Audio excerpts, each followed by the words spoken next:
السلام علیکم ورحمۃ اللہ وبرکاتہ۔ رب اشرح لی صدری ویسر لی امری واحلل عقدۃ من لسانی یفقہوا قولی۔ رب زدنی علما اللہم فقہنا فی الدین اللہم صلی وسلم علی نبینا محمد صلی اللہ علیہ وسلم۔ اعوذ باللہ من الشیطان الرجیم، بسم اللہ الرحمن الرحیم۔ تفسیر پارہ نمبر 5 سورۃ نساء، رکوع نمبر 6۔ اعوذ باللہ من الشیطان الرجیم، بسم اللہ الرحمن الرحیم۔ الرجال قوامون علی النساء، مرد عورتوں کے جملہ معاملات کے ذمہ دار اور منتظم ہیں، اسی لیے کہ اللہ نے ایک کو دوسرے پر فضیلت دے رکھی ہے، اور یہ اس لیے بھی کہ وہ اپنا مال خرچ کرتے ہیں۔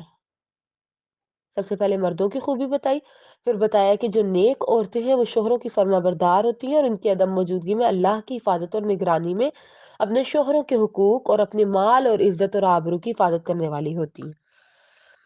تو یہاں پہ مرد کو قوام کہا گیا۔ قوام کا معنی ہے سرپرست، سربراہ، منتظم۔ اس آیت کا لوگ غلط مطلب نکالتے ہیں کہ مرد قوام ہے، مرد حاکم ہے۔ بات حاکمیت کی نہیں ہے، بات سرپرستی، سربراہی اور منتظم ہونے کی ہے۔ یہ بہت ذمہ داری والا کام ہے، یعنی ایسا شخص جو کسی دوسرے کی تمام تر معاشی اور معاشرتی ذمہ داریاں پوری کرنے کی صلاحیت رکھتا ہو۔ اور پھر مردوں کے قوام ہونے کی اللہ نے دو وجوہات بتائیں۔ ایک یہ کہ اپنی جسمانی ساخت کے لحاظ سے عورت سے مضبوط ہوتے ہیں، مشقت کے کام جتنا مرد کر سکتے ہیں عورتیں نہیں کر سکتی۔ دوسرا یہ کہ ذمہ داریوں کے نبھانے کی صلاحیت بھی مردوں میں عورتوں کی نسبت زیادہ ہوتی ہے۔ تاریخ اس بات کی شاہد ہے کہ مردوں نے جو کارنامے سر انجام دیے، عورتیں اس کے عشر اشیر کو بھی نہیں پہنچ سکی، چاہے یہ کارنامے زندگی کے کسی بھی پہلو سے تعلق رکھتے ہوں۔ لہٰذا گھر کی چھوٹی سی ریاست کا سربراہ یا قوام مرد کو ہونا چاہیے، اور مردوں کے قوام ہونے کی دوسری وجہ یہ ہے کہ وہ اپنے اہل خانہ کی تمام تر معاشی اخراجات کی ذمہ داری اٹھاتے ہیں، اور اس کی بھی اصل وجہ وہی ہے جو پہلی وجہ میں مذکور ہوئی، یعنی مرد محنت کر کے جو کچھ کمائی کر سکتے ہیں وہ عورتیں نہیں کر سکتی۔ لہٰذا امور خانہ داری کا سربراہ تو عورت کو بنایا گیا، اور پورے گھر کی اندرونی اور بیرونی ذمہ داریوں کا جو سربراہ ہے وہ مرد کو بنایا گیا۔ یہی وجہ ہے کہ طلاق اور رجوع کا حق بھی مرد کو دیا گیا۔ نبی صلی اللہ علیہ وسلم نے فرمایا، مرد اپنے اہل بیت پر حکمران ہے، اور اس سے اس کی رعیت کے بارے میں سوال ہوگا، اور عورت اپنے شوہر کے گھر اور اس کی اولاد پر حکمران ہے، اور اس سے بھی جو اس کی رعیت ہوگی، اس کے انڈر ہوں گے، ان کے بارے میں باس پرس ہوگی۔ تو مردوں کی خوبی بتانے کے بعد اللہ نے کہا فَالصَّالِحَاتُ قَانِتَاتٌ، تاکہ عورتوں کا بھی بتا دیا۔ عورتیں جو نیک ہوتی ہیں وہ اپنے شوہروں کی فرما بردار ہوتی ہیں، ٹھیک ہے۔ آپ سے نے فرمایا بہترین بیوی وہ ہے جب تم اسے دیکھو تو تمہارا دل خوش ہو جائے، جب اسے کسی بات کا حکم دو تو وہ تمہاری بات مانے، جب تم گھر میں موجود نہ ہو تو وہ تمہارے پیچھے اپنے مال کی اور اپنی عزت کی حفاظت کرے۔ تو اچھی بیوی کی جو صفات آپ صلی اللہ علیہ وسلم نے بتائی وہ 4 ہیں۔ وہ شوہر کی موجودگی سے تعلق رکھنے والی اگر صفات ہوں تو 2 ہیں، اور 2 ہی عدم موجودگی سے۔ تو موجودگی میں یہ کہ جب شوہر گھر میں ہو یا باہر سے کام کاج کے بعد شام کو آئے تو بیوی خندہ پیشانی سے اس سے ملے، استقبال کرے، اپنا جسم، اپنے کپڑے صاف ستھرے ہوں، خاوند کا دل موہ لے کہ خاوند اسے دیکھتے ہی خوش ہو جائے۔ دوسرا یہ کہ خاوند سے اگر کھانے پینے سے متعلق کسی بات کے لیے کہے خاوند اس سے، یا اپنی کسی خدمت کا کہے تو فوری بجا لائے، ٹھیک ہے، یا اسے اپنے پاس بلائے تو فوراً چلے جائے۔ اب جو 2 ایسی خوبیاں ہیں جو کہ خاوند نہ ہو، تو وہ یہ کہ جب گھر میں شوہر نہ ہو تو کسی غیر مرد کو داخل نہ ہونے دے، نہ ہی خود کسی غیر مرد سے آزادانہ تعلق رکھے یا خوش طبعی سے باتیں کرے، اور دوسرا یہ کہ اپنے شوہر کے گھر کی امین ہو، اس کی حفاظت کرے، اس کے مال کو فضول کاموں میں خرچ نہ کرے، اور اس کی اجازت کے بغیر اللہ کی راہ میں بھی خرچ نہ کرے، اجازت لے کے۔ الا یہ کہ عورت کا مال ذاتی ہو، بعض جاب کرتی ہیں تو اپنے ذاتی مال میں سے خرچ کر سکتی ہیں، لیکن اگر شوہر کا خرچ کرنا ہے تو پھر اس سے اجازت لینی ہوگی۔ اور چوری چھپے خاوند کے مال سے میکے والوں کو دینا، یہ چیز بھی خیانت کے زمرے میں آتی ہے۔ میری نانی امی آئی ہوئی تھی تو میری والدہ اور ان کے ساتھ مل کے کوئی کام کروا رہی تھی تو انہیں زیرہ بہت اچھا لگا. کہتی ہیں یہاں پہ نا پنجاب میں زیرہ بہت اچھا ہوتا ہے. وہ پیچھے کراچی سے آئی تھی نا. میری والدہ نے کہا اماں آپ لے چاہیے. نانی امی نے والدہ کو ڈانٹا. کہتے تم نے اپنے شوہر سے اجازت لی ہے؟ شوہر کی اجازت کے بغیر تم یہ چیز دے رہی ہو، یہ خیانت کے زمرے میں آئے گی. اللہ اکبر کبیرہ. تربیت اسے کہتے ہیں. والدہ نے کہا اتنی سی چیز پہ وہ کیا کہیں گے؟ کہتی ہیں وہ کچھ نہیں کہے گا لیکن اللہ کہے گا. اس کے بعد میری والدہ نے کبھی کسی کو کوئی چھوٹی سی چیز بھی جو ہے والد صاحب کی اجازت کے بغیر نہیں دی. اگر والد صاحب کا مال ہو تو ان کی اجازت کے ساتھ، اگر ان کا اپنا ذاتی مال ہو تو پھر ان کا اپنا ذاتی تصرف ہے، وہ اپنی بیٹی کو دیں، اپنے شوہر کو دیں، اپنے بھائی کو دیں، جس کو مرضی دیں، اپنے ماں باپ کو دیں. ٹھیک ہے. تو نیک خواتین جو ہیں یہ کرتی ہیں. ہاں یہ چیز ہے کہ اگر خاوند کوئی گناہ کا کام بتائے جس میں اللہ کی نافرمانی ہوتی ہو یا اللہ کی معصیت ہوتی ہو تو پھر خاوند کی اطاعت جائز نہیں. مثلا یہ کہ نماز کی ادائیگی سے روکے، یا پردے سے منع کرے، یا شرک و بدعت والے کاموں پہ مجبور کرے، یا آئی بروز بنوانے کا کہے، یا ایسا کوئی بھی کام خاوند کہے جس میں اللہ کی نافرمانی ہوتی ہو، تو حدیث ہے آپ صلی اللہ علیہ وسلم نے فرمایا کہ خالق کی اطاعت میں مخلوق کی فرما برداری لازم نہیں ہے. سیدنا ابو ہریرہ کہتے ہیں آپ صلی اللہ علیہ وسلم نے فرمایا اگر عورت کا خاوند اس کے پاس موجود ہو تو وہ اس کی اجازت کے بغیر نفلی روزہ تک نہ رکھے. آپ صلی اللہ علیہ وسلم نے فرمایا جب مرد اپنی بیوی کو اپنے پاس بلائے اور وہ نہ آئے تو صبح تک فرشتے اس پر لعنت کرتے رہتے ہیں. نیک عورتیں فرما بردار ہوتی ہیں. نیک عورتیں شوہر کی مال کی حفاظت کرنے والی ہوتی ہیں. واللاتی تخافون نشوزہن، اور وہ عورتیں جن سے تمہیں سرکشی کا اندیشہ ہو. نشوز، نشوز کا اگر لغوی معنی دیکھا جائے بلندی، ارتفاع، اٹھان، ابھار. ٹھیک ہے. تو اس کا مطلب یہ ہے کہ وہ عورتیں جو بدتمیز ہوں، اکھڑ مزاج ہوں، مطلب یہ کہ اپنے خاوند کو اپنے برابر یا اپنے سے کمتر سمجھتی ہوں. اب کیا کرنا ہے؟ ایسی عورتیں اگر اطاعت نہیں کر رہی، بدتمیزی کر رہی ہیں، خندہ پیشانی سے پیش آنے کے بعد بجائے بدخلقی سے پیش آ رہی ہیں، خاوند کی برتری کو تسلیم نہیں کر رہی، اس کی سربراہی کو اپنے لیے توہین سمجھ رہی ہیں، سرکشی پر اتر آئی ہیں، بات بات پہ ضد اور ہٹ دھرمی دکھا رہی ہیں، اور مرد پر ناجائز قسم کے تہمتیں لگا رہی ہیں، تو یہ باتیں نشوز کے معنی میں ہے. ایسی عورتوں کے بارے میں اللہ نے مردوں کو 3 قسم کی ترتیب وار قدم اٹھانے کی اجازت دی. پہلا قدم یہ کہ اسے نرمی سے سمجھائیں کہ اس کے اس رویے کا کیا انجام ہو سکتا ہے، لہذا وہ کم از کم اپنی بہتری اور مفاد کی خاطر گھر کی فضا کو برا نہ کرے. لیکن اگر وہ خاوند کے سمجھانے، اس کی واضح نصیحت کو بھی قبول نہیں کرتی تو خاوند پھر اس سے الگ ہو کر کسی دوسرے کمرے میں جا کر سونا شروع کر دے، اسے اپنے ساتھ نہ سلائے. اور اگر اس عورت میں اگر کچھ بھی سوجھ بوجھ ہوگی، اپنا برا بھلا سمجھنے کی تمیز ہوگی، تو وہ خاوند کی ناراضگی اور اس سرجن کو برداشت نہیں کر سکے گی، وہ اپنے خاوند کو منائے گی. لیکن اگر عورت کو پھر بھی ہوش نہیں آتا تو پھر تیسرا اور آخری حربہ اسے مارنے کی بھی اجازت دی گئی، لیکن چند شرائط کے ساتھ. ایسی عورت جو بہت زیادہ بدتمیز ہو اسے مارنے کی اجازت ہے، لیکن شرائط کیا ہے؟ حدیث میں آتا ہے خبردار عورتوں کے متعلق نیک سلوک کی وصیت قبول کرو، وہ تمہارے پاس صرف تمہارے لیے مخصوص ہیں، اس کے سوا تم ان کے کچھ بھی مالک نہیں. اگر وہ کھلی بے حیائی کریں، زنا کریں، اگر وہ ایسا کام کرے تو تم ان کے بستر علیحدہ کرو اور انہیں ایسے مارو کہ انہیں چوٹ نہ آئے. کھلی بے حیائی پہ بھی ایسے مارو کہ چوٹ نہ آئے، یعنی ہلکا پھلکا تھپڑ مار لیا، ہاتھ سے مار لیا، ایسا نہ مارو کہ ہڈی ٹوٹ جائے یا نیل بڑھ جائے. ٹھیک ہے. آپ صلی اللہ علیہ وسلم نے فرمایا بیوی کو مارو نہیں، نہ اسے برا بھلا کہو اور نہ اسے چھوڑو. اگر چھوڑ کے جانا ہی ہے تو گھر میں رہو، یعنی گھر میں ہی اپنا بستر علیحدہ کر لو، گھر سے نہ بیوی کو نکالو نہ خود نکلو. آپ صلی اللہ علیہ وسلم نے فرمایا تم میں سے کوئی اپنی بیوی کو یوں نہ مارے جیسے تم اپنے غلام کو مارتے ہو، کہ تم سارا دن اسے مارتے ہو اور پھر دن کے آخر میں اسے جمع بھی کرتے ہو. یعنی اگر مارنے کے بعد عورت کے راہ راست پر آنے کا کوئی امکان ہو تو مرد یہ سوچ کر اسے ہلکا پھلکا سا مار سکتا ہے کہ ممکن ہے رات کو اسے بیوی کی ضرورت پیش آئے اور اسے منانا پڑے، اور دوسرا یہ کہ اسے غلاموں کی طرح بے تحاشا نہ مارا جائے. اور ایک حدیث کے مطابق کسی کو بھی یہ اجازت نہیں کہ وہ اپنی بیوی یا ملازم یا بال بچوں کو منہ پہ مارے. اور تیسری پابندی یہ ہے کہ ایسی مار نہ مارے جس سے بیوی کو کوئی زخم آئے یا کوئی ہڈی پسلی ٹوٹ جائے. ان حدود و قیود کے ساتھ انتہائی مجبوری میں آخری اسٹیپ مرد کو یہ لینے کی اجازت دی گئی کہ بیوی کو مارے. لیکن یہاں پہ بات کیا ہے، حال کیا ہے؟ بات بعد میں ہوتی ہے، بیوی کے منہ پہ تھپڑ پہلے مارا جاتا ہے، سانسیں کھڑی ہو کے بٹوا رہی ہوتی ہیں. تو اللہ تبارک و تعالیٰ کہتا ہے کہ اگر تمہارے اس طرح 3 اسٹیپس کے بعد وہ باز آ جاتی ہیں تو محض ان پر اپنا روب قائم کرنے کے لیے پچھلی باتیں یاد کر کے ان سے انتقام نہ لو اور اس مار کی اجازت کا ناجائز فائدہ نہ اٹھاؤ. اگر تم ان کے اوپر قوام ہو تو اللہ بھی تمہارے اوپر بڑا ہے، وہ بھی تم پر پوری قدرت رکھتا ہے اور تم سے تمہارے اس جرم کا بدلہ ضرور لے گا.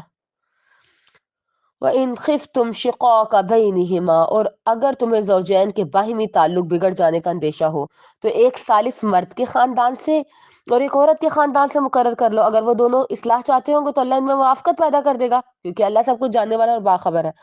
اب یہ چیز ہے کہ دونوں میاں بیوی میں آپس میں بہت جھگڑا ہو رہا ہے، ان کی بن ہی نہیں رہی، میاں بیوی کے تعلقات سنورنے میں نہیں آ رہے، تو ان میں سے ہر کوئی اگر دوسرے پر الزام تھوک رہا ہو تو طلاق سے پہلے ایسا کریں کہ دونوں فریقین اپنے خاندان میں سے ایک ثالث مقرر کر لیں، یعنی کہ تیسرا، تھرڈ پرسن.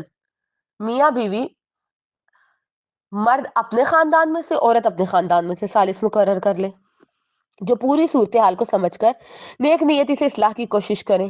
ٹھیک ہے، تاکہ میاں بیوی اس چیز کو تسلیم کرے اور ان کے آپس میں صلح ہو جائے. اگر وہ صلح کرنا چاہتے ہوں گے تو اللہ صلح کروا دے گا، کیونکہ اللہ علیم ہے، خبیر ہے، ان کے دلوں کی باتوں کو بھی جانتا ہے، ہر چیز کی اللہ خبر رکھتا ہے. اگر نیت میں خیر ہوئی اللہ موافقت نکال دے گا. ٹھیک ہے، اور اگر تفریق کے بغیر کوئی چارہ نہ رہا تو پھر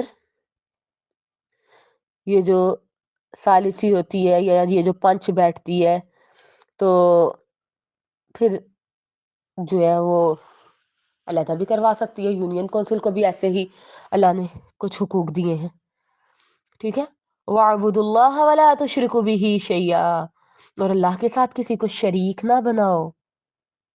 شریک کسی کو نہیں ٹھہرانا اللہ کے ساتھ.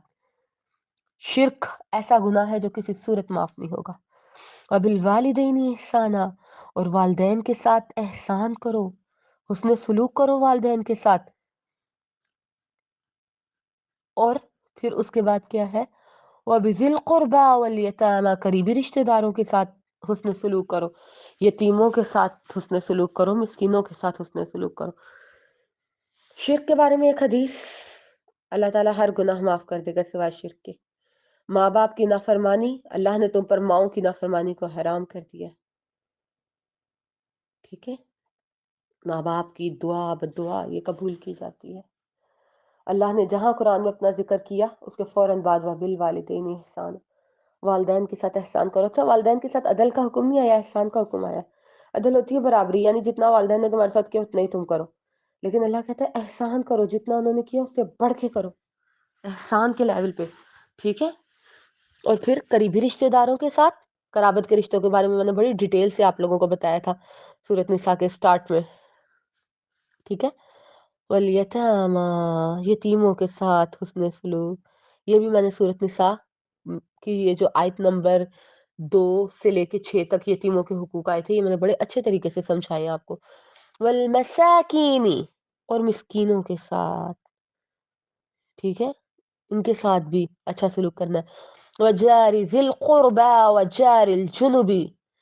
اب یہ چیز ہے کہ یہاں پہ ہمسایوں کے بارے میں آیا ہے، ہمسایوں کے ساتھ بہتر سلوک. آپ صلی اللہ علیہ وسلم نے فرمایا جو شخص اللہ اور آخرت کے دن پر یقین رکھتا ہے وہ اپنے ہمسائے کو تکلیف نہ پہنچائے. ایک دفعہ آپ صلی اللہ علیہ وسلم نے 3 بار یہ الفاظ دہرائے کہ اللہ کی قسم وہ شخص مومن نہیں. صحابہ نے پوچھا کون یا رسول اللہ؟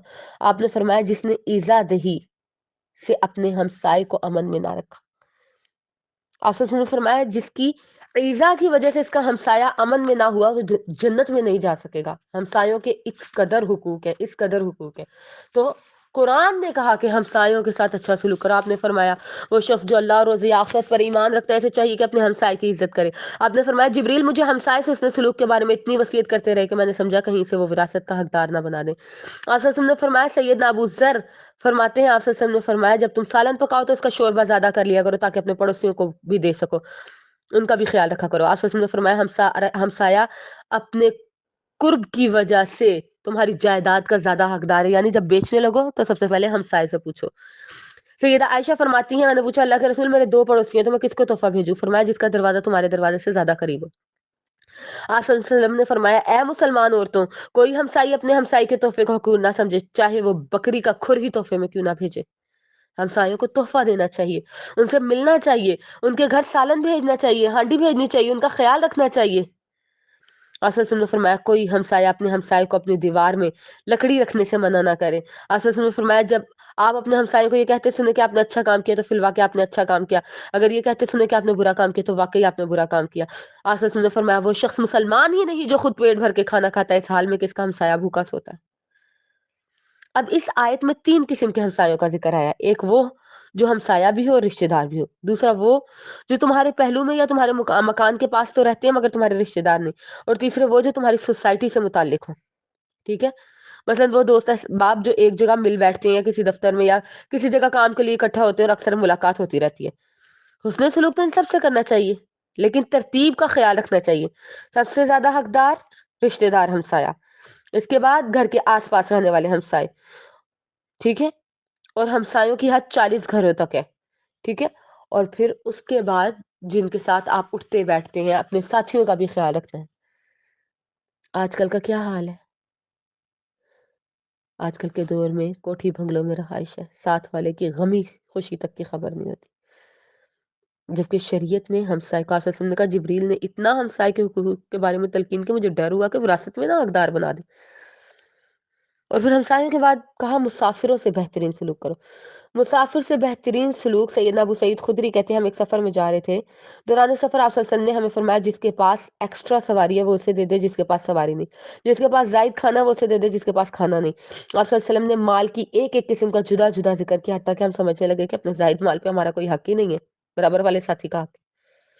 سیدنا عبداللہ بن عمر کہتے ہیں ایک شخص کو جو سفر پر روانہ ہو رہا تھا، سیدنا عبداللہ بن عمر نے اسے کہا میرے پاس آؤ، میں تمہیں ایسے رخصت کروں گا جیسے نبی صلی اللہ علیہ وسلم ہمیں رخصت کیا کرتے تھے۔ پھر انہوں نے کہا استودی اللہ دینک و امانتک و خواتیم عملک، میں تمہارا دین، تمہاری امانتیں، تمہارے آخری اعمال اللہ کے سپرد کرتا ہوں۔ آپ صلی اللہ علیہ وسلم نے فرمایا 3 آدمی ایسے ہیں جس کی طرف اللہ قیامت کے دن دیکھے گا بھی نہیں اور نہ انہیں پاک کرے گا اور انہیں دردناک عذاب ہوگا۔ ان میں ایک وہ ہے جس کے پاس راستے میں فاضل پانی ہو یعنی ایکسٹرا پانی ہو اور وہ مسافر کو نہ دے پینے کے لیے۔ سیدنا عقبہ بن عامر کہتے ہیں ہم نے نبی صلی اللہ علیہ وسلم سے پوچھا آپ ہمیں روانہ کرتے ہیں، پھر ہم راستے میں ایسے لوگوں کے پاس اترتے ہیں جو ہماری مہمان نوازی تک نہیں کرتے تو آپ ہمیں کیا حکم دیتے ہیں؟ آپ نے کہا اگر وہ لوگ دستور کے مطابق تمہاری مہمان نوازی کریں تو فبیہا، اور اگر نہ کریں تو دستور کے مطابق مہمان حق ان سے وصول کرو، خود کہہ کے مانگو۔ تو سفر میں ایک دوسروں کے ساتھ تعاون کرنا بہت ضروری ہے۔ اگر ایک مسافر کے پاس کھانے پینے کی کوئی چیز زیادہ ہے تو اسے ایسے شخص کو دینی چاہیے جس کے پاس نہیں ہے، ٹھیک ہے، اور بنیادی ضروریات کی چیزیں نہ دینے کو کبیرہ گناہوں تک میں شامل کر دیا گیا ہے۔ فقہا کہتے ہیں کہ جس فعل کے متعلق یہ ہو کہ اللہ قیامت کے دن دیکھے گا بھی نہیں، پاک بھی نہیں کرے گا، تو یہ فعل کبیرہ گناہ ہے۔ دور نبوی میں عرب بھر میں پانی کی قلت تھی، بستیوں میں، شہروں میں، لہٰذا اس دور میں بستی والوں کا مسافروں کی مہمانی سے انکار دراصل انہیں مار دینے کا مترادف تھا، اسی لیے اللہ کے نبی نے کہا حق منہ سے مانگ کے وصول کرو۔ آج کل بالخصوص پاکستان میں ایسی صورت نہیں ہے، پانی عام ہے، بستیاں قریب ہیں، کھانے پینے کی دکانیں، ہوٹل موجود ہیں، لہٰذا ان حالات میں ناجائز طریقے سے بلا وجہ کسی کے سر پہ مسلط ہو کے اسے کہنا کہ جی مجھے کھلاؤ مجھے پلاؤ، یہ جائز نہیں، ٹھیک ہے۔ ہاں اگر آپ کے پاس زیادہ راہ ختم ہو گیا، آپ کے پاس پیسے نہیں ہیں اور کوئی آپ کو کھلانے پلانے پر تیار نہیں ہو رہا تو ایسے مسافر کو صدقہ حتیٰ کہ زکوٰۃ بھی دی جا سکتی ہے، چاہے وہ اپنے گھر میں جتنا مرضی امیر ہو، سفر میں اگر اس کے پاس نہیں ہے تو اس کو زکوٰۃ بھی لگتی ہے۔ اس کے بعد کہا گیا وَمَا مَلَكَتْ أَيْمَانُكُمْ، جن کے مالک ہوئے تمہارے داہنے ہاتھ، یعنی لونڈی غلاموں سے بہتر سلوک کرو۔ اب اس بارے میں آپ کو کچھ بتا دیتی ہوں۔ غلاموں اور لونڈیوں کے بہت حقوق ہیں۔ آپ صلی اللہ علیہ وسلم نے فرمایا کوئی شخص اپنے لونڈی غلام کو عبد یعنی بندہ اور امہ یعنی بندی نہ کہے، کیونکہ تم سب اللہ کے بندے ہو، سب عورتیں اللہ کی بندیاں، بلکہ یوں کہو میرا خادم، میری خادمہ، میرا بچہ، میری بچی۔ غلاموں کا وقار بلند کرنے کے لیے اسلام نے بہت سے اقدامات کیے۔ سیدنا ابو مسعود کہتے ہیں میں اپنے غلام کو کوڑے سے مارا تھا، اتنے میں پیچھے سے آواز آئی ابو مسعود جان لو گے؟ میں غصے کی وجہ سے آواز نہ پہچان سکا، جب کہنے والا قریب آیا تو وہ محمد رسول اللہ صلی اللہ علیہ وسلم تھے اور یوں کہہ رہے تھے ابو مسعود جان لو، ابو مسعود جان لو۔ آپ صلی اللہ علیہ وسلم کی ہیبت کی وجہ سے کوڑا میرے ہاتھ سے گر گیا۔ پھر آپ نے فرمایا ابو مسعود خوب سمجھ لو کہ جتنی قدرت تمہیں اس غلام پر ہے اس سے زیادہ قدرت اللہ کو تم پر ہے۔ چنانچہ میں نے کہا آج کے بعد میں کبھی غلام کو نہ ماروں گا. اور ایک اور روایت میں ہے، میں نے کہا رسول اللہ صلی اللہ علیہ وسلم یہ غلام اللہ کی خاطر آزاد ہے. آپ نے فرمایا اگر تم ایسا نہ کرتے تو جہنم کی آگ تمہیں جھلس دیتی. آپ صلی اللہ علیہ وسلم نے فرمایا جو شخص اپنے غلام کو بغیر کسی قصور کے حد لگائے یا تھپڑ مارے تو اس کا کفارہ یہ ہے کہ اسے آزاد کر دے. سیدنا عبداللہ بن عمر فرماتے ہیں ایک شخص نبی صلی اللہ علیہ وسلم کے پاس آئے اور کہا میں اپنے غلام کو کتنی بار معاف کروں. آپ خاموش رہے، اس نے اپنی بات دہرائی. آپ پھر خاموش رہے، پھر تیسری بار جب پوچھا تو آپ نے فرمایا ہر دن میں 70 دفعہ معاف کرو. سیدنا ابو درداء کہتے ہیں آپ کے خیمے کے دروازے کے پاس ایک حاملہ عورت لائی گئی. آپ نے پوچھا غالباً وہ شخص جس کے حصے میں یہ آئی ہے اسے جمع کرنا چاہتا تھا. صحابہ نے کہا جی ہاں. آپ نے فرمایا میں چاہتا ہوں کہ اس پر ایسی لعنت کروں جو قبر میں اس کے ساتھ داخل ہو.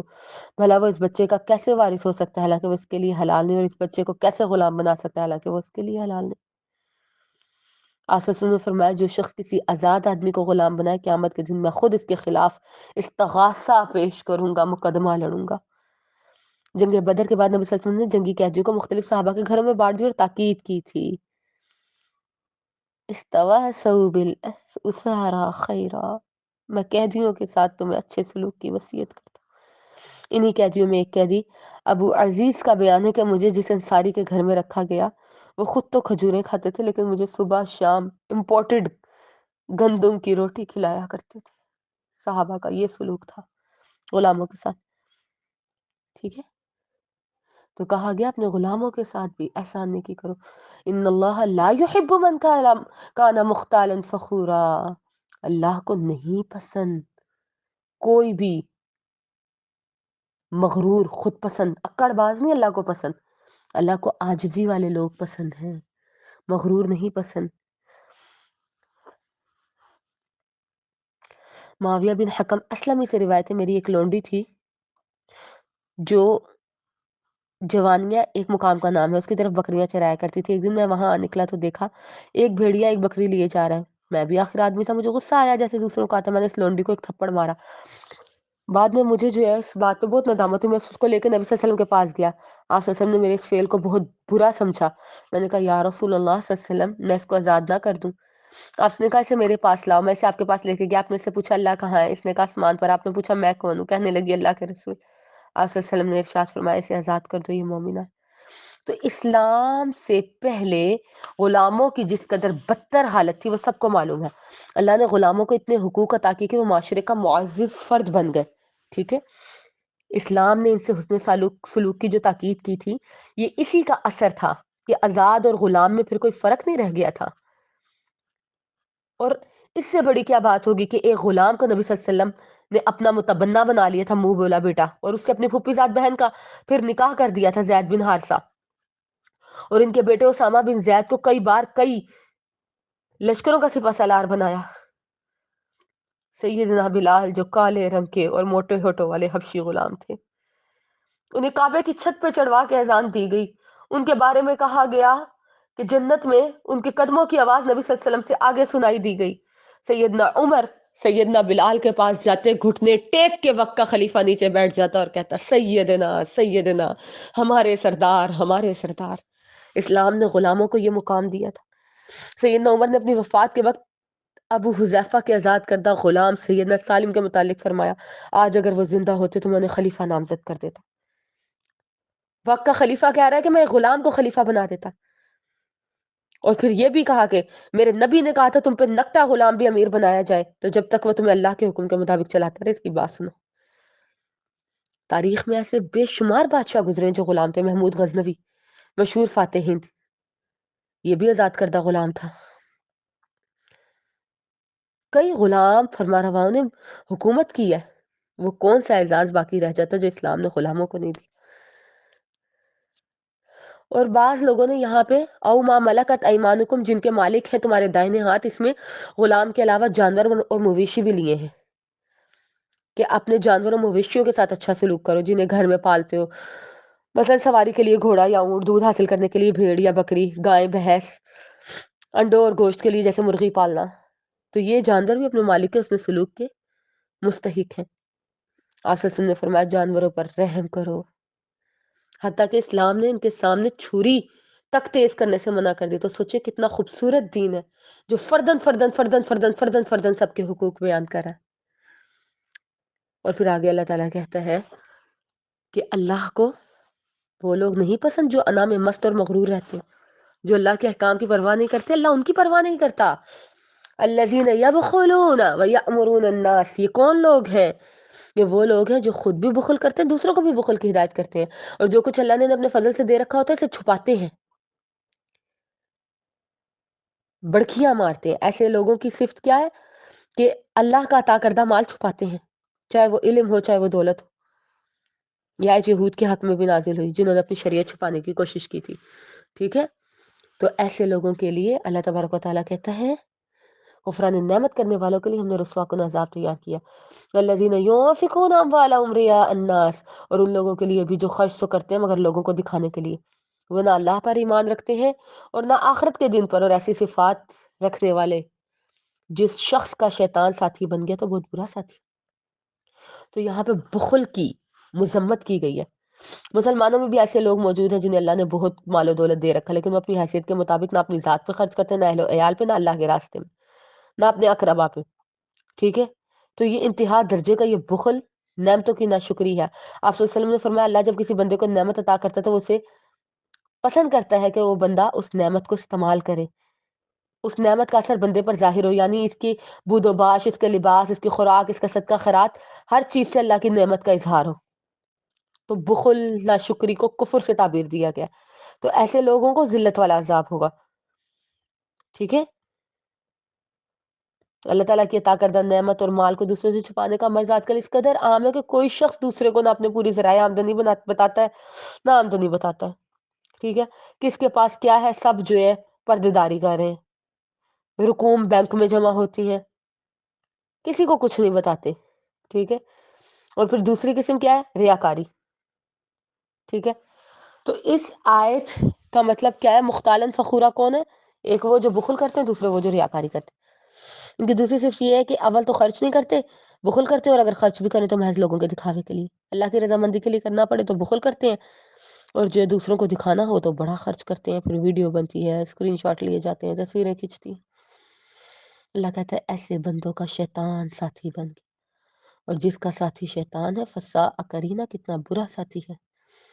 وَمَاذَا عَلَيْهِمْ لَوْ آمَنُوا بِاللَّهِ وَالْيَوْمِ الْآخِرِ، اور انہیں کیا ہو گیا، ان کا کیا بگڑتا اگر وہ اللہ اور آخرت کے دن پر ایمان لاتے، اور جو مال و دولت انہیں اللہ نے دیا تھا اسے اللہ کی راہ میں خرچ کرتے، اللہ خوب جاننے والا ہے، یعنی اللہ اور آخرت پر ایمان لاتے ہوئے اگر اللہ ہی کے دیے ہوئے مال میں سے اللہ کی راہ میں خرچ کر دیتے تو ان کا کیا نقصان ہو جاتا، کیا بگڑ جاتا ان کا، انہوں نے کیوں نہیں اللہ کے راستے میں خرچ کیا؟ اللہ کے راستے میں دینے میں تو ان کا فائدہ ہی تھا۔ اللہ تعالیٰ احسان شناسی بھی کرتا ہے اور آخرت میں سینکڑوں گنا اجر بھی دے گا۔ نقصان تو اس صورت میں کہ مال بھی ہاتھ سے نکل گیا اور اس کا کچھ ثواب بھی نہ ملا اور الٹا عذاب بھی ہوا۔ ان اللہ لا یظلم مثقال ذرہ، اللہ کسی پر ذرہ برابر بھی ظلم نہیں کرتا، اگر کسی نے کوئی نیکی کی ہو تو اللہ سے دگنا چگنا عطا کرے گا، اپنے ہاتھ سے بڑا اجر عطا کرے گا۔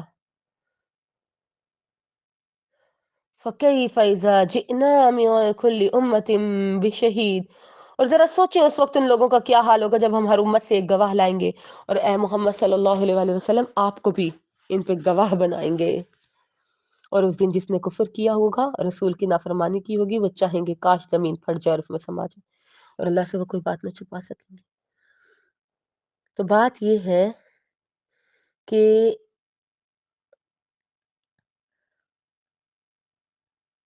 یہاں پہ اس آیت میں کہا جا رہا ہے، آپ صلی اللہ علیہ وسلم جب یہ آیت پڑھتے تھے بے تحاشا روتے تھے کہ وہ کیسا وقت ہوگا اے نبی، ہر امت پہ گواہ آئے گا اور آپ کو آپ کی امت کے خلاف گواہ بنائیں گے۔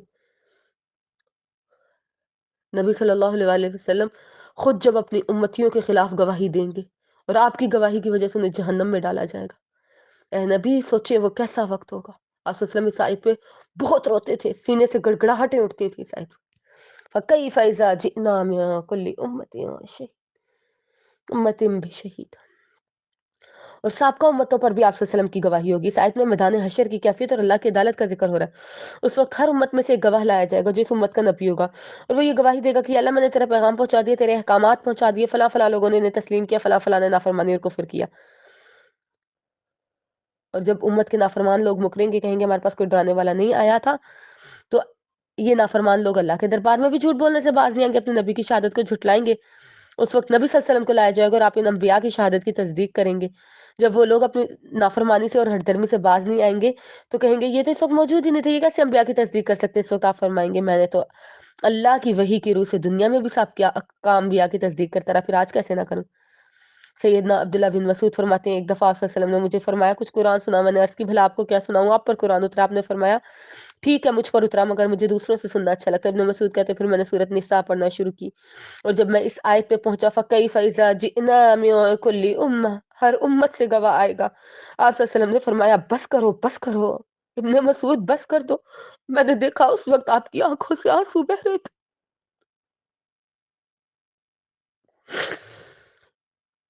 سوچے وہ وقت کیسا ہوگا جب اپنی امت کو اور دیگر امتوں کو نبی صلی اللہ علیہ وسلم کی گواہی پہ جہنم میں ڈالا جا رہا ہوگا.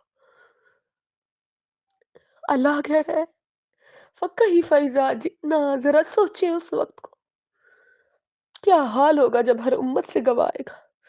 اس آیت سے ایک تو تمام انبیاء پر فضیلت ثابت ہوتی ہے آپ صلی اللہ علیہ وسلم کی کہ آپ کو گواہی کا شرف حاصل ہوگا. اور پھر یہ کہ سیدنا عبداللہ بن مسعود جب سورۃ نساء پڑھتے پڑھتے اس آیت پر پہنچے تو آپ صلی اللہ علیہ وسلم کے آنسو دو طریقے کے تھے. ایک تو اللہ کی عطا کردہ فضیلت پر خوشی ہوئی کہ مجھے انبیاء پر جو ہے وہ فضیلت ملی، اور دوسرا یہ کہ جہنمیوں کے جہنم میں جانے پہ دکھ ہوا.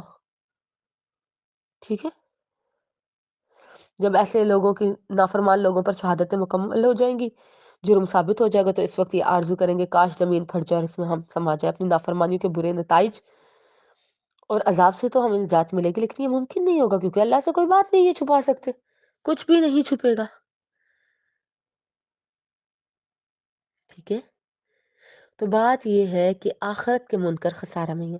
سیدنا علی سے منقول ہے کہ نہ کسی کافر نے کہا جب جس آخرت پر تم ایمان لاتے ہو وہ تو محض ایک مفروضہ ہے، تم تو ثابت بھی نہیں کر سکتے اسے، پھر اس مفروضے کی بنا پہ مختلف قسم کی پابندیاں کیوں خود پہ لگاتے ہو، مال خرچ کرتے ہو اور ہر طرح کی دنیا کی لذائذ سے محروم رہتے ہو.